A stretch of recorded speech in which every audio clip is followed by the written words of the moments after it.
تبدأ تحط المونة كده بالشكل ده. تبدأ تبسط كده يا صديقي. أنا بعمل شغال بالراحة خالص علشان إيه؟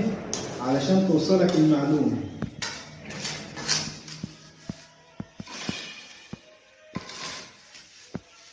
كده يا صديقي، ولازم أموت المونة كلها كده في بعضيها وأخليها حتة واحدة كده علشان ما يبقاش فيها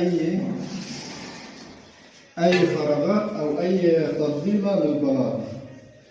وبمسك بلاطتي لازم أمشيها على الريجة زي ما أنا بمشيها كده يا صديقي. أهو يا صديقي، وبحط البلاطة كده علشان ما تسفش معايا، وباجي نازل بيها كده.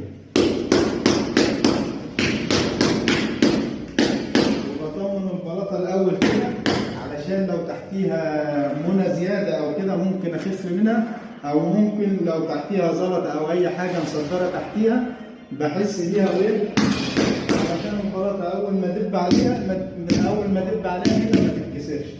وببدأ أطبع بلاطتي. آدي الطريقة الصحيحة لتطبيع البلاطة بالشاكوش الجلد.